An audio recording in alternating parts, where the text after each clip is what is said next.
I really can't be the only one who's wondered what would happen if Gollum and Gandalf the Grey got into a straight-up brawl. I mean, Gandalf would have kicked the little dude's ass, but still, it's fun to think about.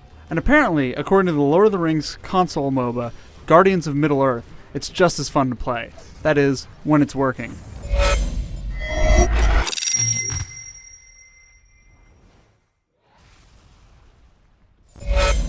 I don't think it's controversial to say that Lord of the Rings has an iconic look.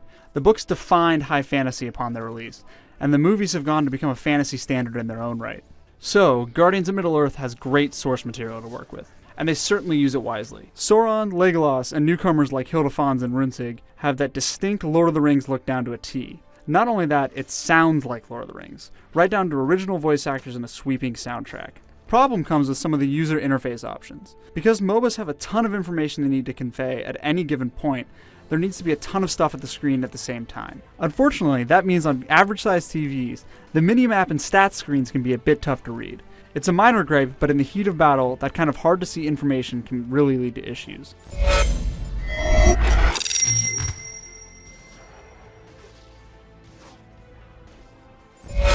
Oh, did I mention that Guardians of Middle-earth is a MOBA for consoles? The traditionally PC-centric genre has exploded in recent years, so it was only a matter of time until someone tried to do a proper MOBA on consoles. And I've got to say, Monolith has pulled it off by making some very clever choices to adapt to the controller set.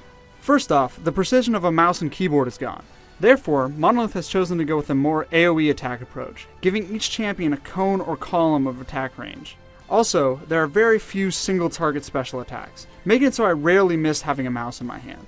In fact, I can see Simplified Controls being a boon to both new players interested in the MOBA experience while still retaining the hardcore appeal. But the biggest change comes in the form of the lack of in-match item buying. Whereas in games like League of Legends, you're constantly heading back to home base to buy the next bit of gear you need, Guardians of Middle-earth allows you to choose a loadout at the beginning of each match in the form of your Guardian belt.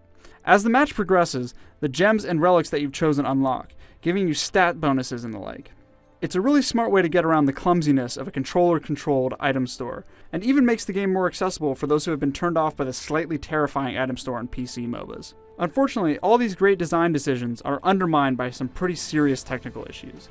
Matchmaking takes way too long, often forcing players to wait upwards of 5 minutes to find a match. And once they're in, there's huge lag spikes and fairly regular disconnects. I probably dropped out of every 4th game, only to lose all the experience points and in-game currency that I would have received upon completion. It's a huge bummer, and one I hope is fixed, but in its current state, Guardians of Middle-earth can be an extremely frustrating experience.